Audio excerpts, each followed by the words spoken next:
Let's start with Nvidia, Anna, because they put up roughly 80% growth, 75% margins, right? It's a strong print. They knock the guide out of the park. The stock sells off. It's down more than 5% in today's trade, Anna. You say Nvidia is trapped in what you call here a negative momentum narrative. What does that mean in practical terms, Anna?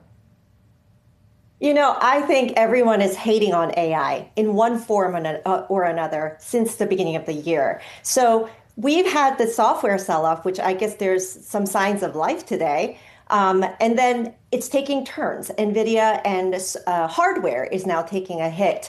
With Nvidia specifically, it's really a story of high valuation and multiple compression. It is giving us a forward earnings that is beating expectations as well, but the PE ratio is very high. So I think this is just investors repricing its expectations in terms of historical valuations, and perhaps putting money to work in other areas. And, part of it also is Nvidia is, along with Google and everybody else, these large companies, it's time for a sell-off for them. But I don't expect that to take a very long. I don't expect that to continue on forever and ever.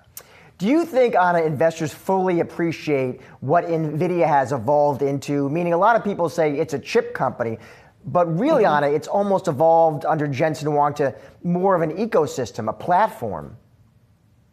Yes. So this is a very important thing to remember because we've been talking about their GPUs for so long. One of the things that we learned from the earnings report was that they're diversifying two things. The first is the consumer base or customer base. And second is their network revenue actually jumped up over 200%, right? So that network is really selling gear with the chips in it and therefore actually letting the chip shine because they have control over how the chip works. And so it actually makes Nvidia really difficult to compete with. And when you pay attention to all of these diversification efforts, it actually protects the moat that they have built around them for the last several years and maybe more to come. One interesting trade today, Anna, was if you looked at the chips, the SMH finishes down. And meanwhile, software, that actually finished the day in the green. Do you see that, is that a one-day trade, Anna, or no, maybe after being so beat up, start of a new trend here?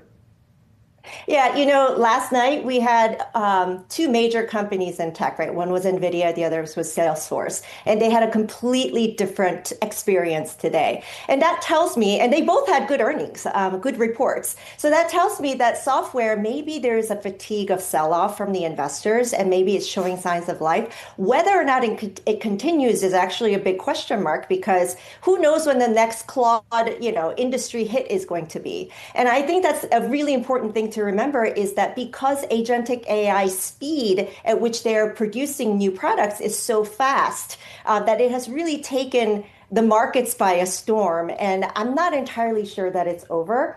The other thing is the markets don't really know how to price in AI. So it's kind of indiscriminate selling until the fear of agentic AI sort of, putting software into extinction is over. I think we're going to maybe see a continuous pressure. I've been involved in the stock market long enough to understand the significance of a stock sell-off following an earnings beat. In summary, expectations are the problem, not the numbers. With Nvidia, that is precisely what is taking place. The chip giant had one of the greatest and largest quarters ever, doing what it does best. Most CEOs would blush when they saw the results and advice.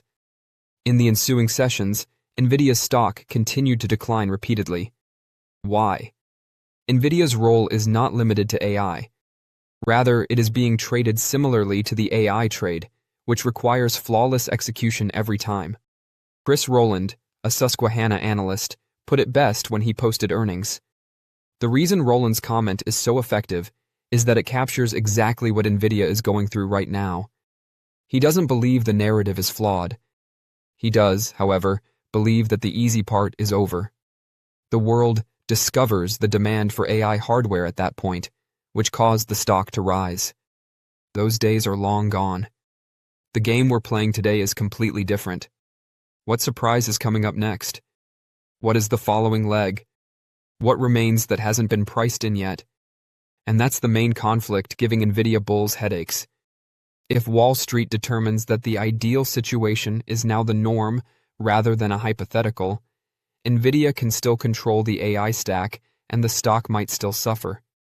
Chris Rowland, an analyst for Susquehanna Semiconductors, praised the prognosis, calling it a monster guidance, and credited Nvidia for managing the turbulent waters better than anticipated. However, he also said the statement that sums up the situation. Rowland is by no means arguing that the AI cycle has ended. He is arguing that the stock is now at a more difficult stage.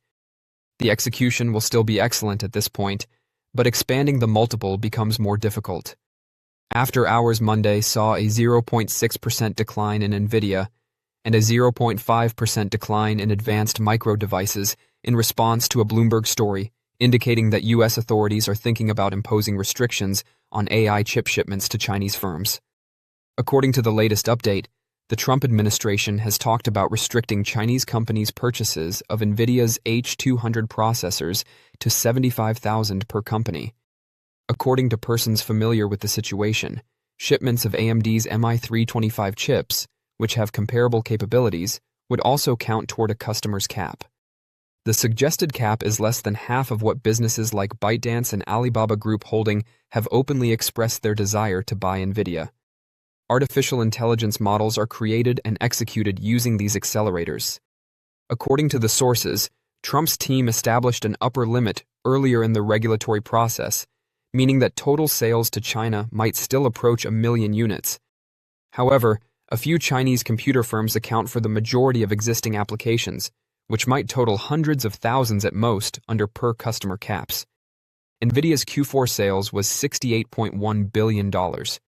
In contrast to the S&P 500's 2022 X-ahead earnings, the stock is trading at 18x 2027 earnings. Compared to Google and Amazon, Nvidia's inference chips benchmark more quickly. AI models that use reasoning need 100 times more computation for each task. 94% of analysts that cover Nvidia are optimistic. Join our investor community. Hit subscribe and like to get your daily Nvidia stock insights and tutorials delivered. The current price is $182.05.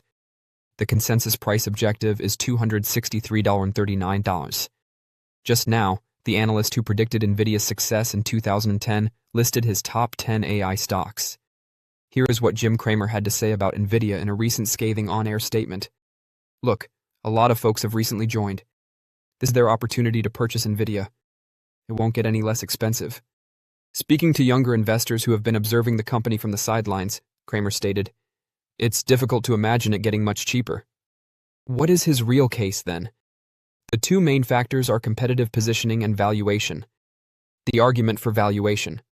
Morgan Stanley, which Cramer referenced, believes that Nvidia is trading at about 18 times 2027 earnings, which the business referred to as a surprisingly good entry point. For comparison, the market as a whole usually trades around 20 to 22 times forward earnings. Despite being one of the most prominent growing firms globally, Nvidia is actually selling at a discount to the S&P 500 on a forward basis if that framing holds true.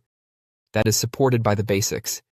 Nvidia has revealed $68.1 billion in Q4 fiscal 2026 sales, far exceeding forecasts. In 4 previous quarters, the revenue progression was $39.3 billion, $44.1 billion, $46.7 billion, and $57 billion. There is no slowing down of this enterprise. The analyst community concurs. As of March 2, 2026, Nvidia is trading at $182.05, and 94% of analysts covering the company are bullish, with a consensus price objective of $263.39. Beyond value, a topic that receives less attention was discussed: Nvidia's competitive positioning in the inference industry. The conversation mentioned a partnership with Grok and emphasized how much faster Nvidia's inference processor benchmarks than similar products from Google and Amazon. Importantly, Nvidia is winning more than just the high-end weapons race, because they also have a cost-competitive inference alternative. They are engaged in full-stack competition. During the most recent earnings call, CFO Colette Kress stated it clearly: New reasoning models and test time scaling are driving our increasing demand for inference. Compared to one-shot inferences, long-thinking reasoning AI can need 100 times more computation per task. The moat is that a reasoning model requires more computation as it becomes more complex. Blackwell was created by Nvidia especially for this occasion. There is a real pullback. The stock is currently down around 14% from its 52-week high of $212 and down nearly 5% over the last week. Oil price declines and Fed rate uncertainty are examples of macro challenges that have negatively impacted mood in general. Nvidia is the key infrastructure supplier, according to analysts who see the expansion of AI infrastructure as a multi-year trend. Morgan Stanley describes the company's valuation as below market multiples on 2027 earnings, despite the fact that it has posted revenue growth of 73% year over year and has exceeded projections every quarter. One of the clear beneficiaries of the artificial intelligence, AI revolution, has been Nvidia. For training AI models, the company's graphics processing units, GPUs, swiftly established themselves as the industry standard. As AI deployment moves into the next stage of adoption, known as inference, where AI models perform the tasks for which they were taught, competition has been escalating. Investors at Nvidia have been concerned by the competition's intense efforts to create specialized AI inference solutions. According to reports, Nvidia is taking the problem head-on and intends to create a unique chip that would speed up AI inference. This chip might revolutionize the game. According to a Wall Street Journal article, Nvidia is set to introduce a newly built AI processor that caters to the particular requirements of AI inference at its GPU Technology Conference, GTC, later this month. A new chip created by AI startup Grok will be incorporated into the next-generation processor. According to the article, this emphasis on inference will be a significant disruption to its business, which is ready to restart the AI race. Although Nvidia's GPUs are the best for AI training, rivals have been trying to create processors that use less energy. Among these are Amazon's Inferentia 2 chips, which the company claims are 30% to 40% more energy efficient than Nvidia's GPUs, making them a desirable choice for budget-conscious businesses. According to Alphabet, their Ironwood TPUs outperform Nvidia GPUs in terms of performance per watt. Nvidia is addressing the demand for more energy-efficient products by creating a CPU specifically suited to inference processing.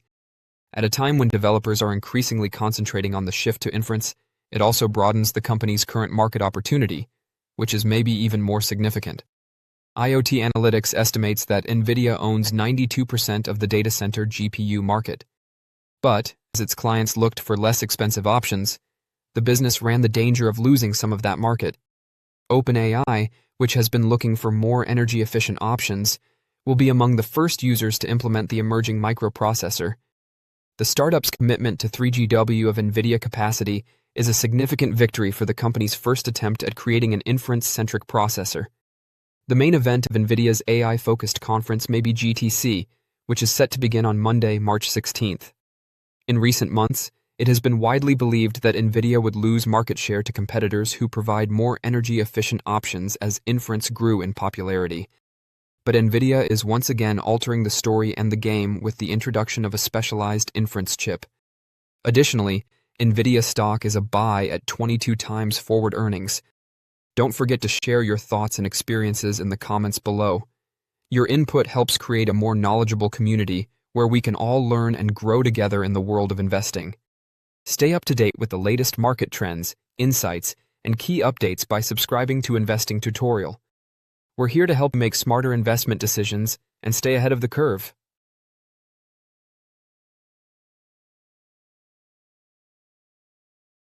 Nvidia, the company has announced it's going to invest $2 billion in a company called Lumentum. The multi-year deal will see investment in Lumentum's R&D. It focuses on developing technology at its U.S.-based operations. Lumentum makes optics and photonic tech that powers AI data centers. And there's also a similar deal that Nvidia is announcing for $2 billion invested in a company called Coherent that makes advanced lasers and optics products. Nvidia CEO Jensen Huang says these partnerships will increase the output needed to meet rapid demand for AI infrastructure. And Mark, I would say it feels like today seems like it's going to be a market in rebellion, but it's kind of, it's kind of the reaction that you expect when you see geopolitical conflicts such as this, the strikes in Iran over the weekend. There's been some retaliation. Volatility is picking up. What's your reaction to this kind of geopolitical shock? Does it make sense to you? Yeah, I think we're seeing exactly what we would expect, particularly since this happened over the weekend. That's always fun for volatility spiking. We're noticing, by the way, that futures are off from the lows of the morning. Traders watching very carefully the press conference that's being conducted right now from representatives of the Department of War. Yeah. I think what we're really going to be looking for is how long do we expect this conflict to continue, number one, because, of course, markets hate uncertainty. That's right. And number two, do we expect that it can be contained? I think the big concern, the big wild card here, Diane, not only for global geopolitics, but for traders and markets, is can this be contained and not extend out to other parts of the region, as it looks like there might be a chance that that may already be happening. That's right, and that explains, the shutdown of airspace Yes. and, the worries about some key points in the Middle East. Now, there's obviously now the bubbling up concern about inflation risk from energy as it relates to this. We're already seeing oil prices spike. We're sitting above $72 a barrel for WTI. Brent is rising as well. When you think about that risk, what's your concern as it relates to reigniting inflation potentially? Oh, I actually think it's a good thing, right? I mean, not that war is ever a good thing, but conflict at this scale in a part of the world that is so impactful as it relates to the energy supply chain, particularly for oil and natural gas, is by definition inflationary. And the good side of that coin, if one can find one, I was like, where are we getting to the good side? With monetary policy and interest rates, right? I've been very clear and very public about the fact that I think that this Fed, not only Jerome Powell, but the Board of Governors, has been too late, as the president would like to say, in getting interest rates down. I think that this type of thing could be the kind of inflationary impact that could perhaps inspire them to take action. Prior to this, we were seeing some watchers, even our favorite CME FedWatch tool, at one point indicating we might get no rate cuts this year. We had gone from 75 to 50 to 25 to potentially zero. I think that would be a bad thing for the economy and for monetary policy. So the extent we could see a silver lining in this, it could be that. Well, we're not expecting one. Nothing has changed as it relates to the next Fed meeting, so we're not expecting one then. Right. And it's doubtful we'll get one before the end of Powell's term.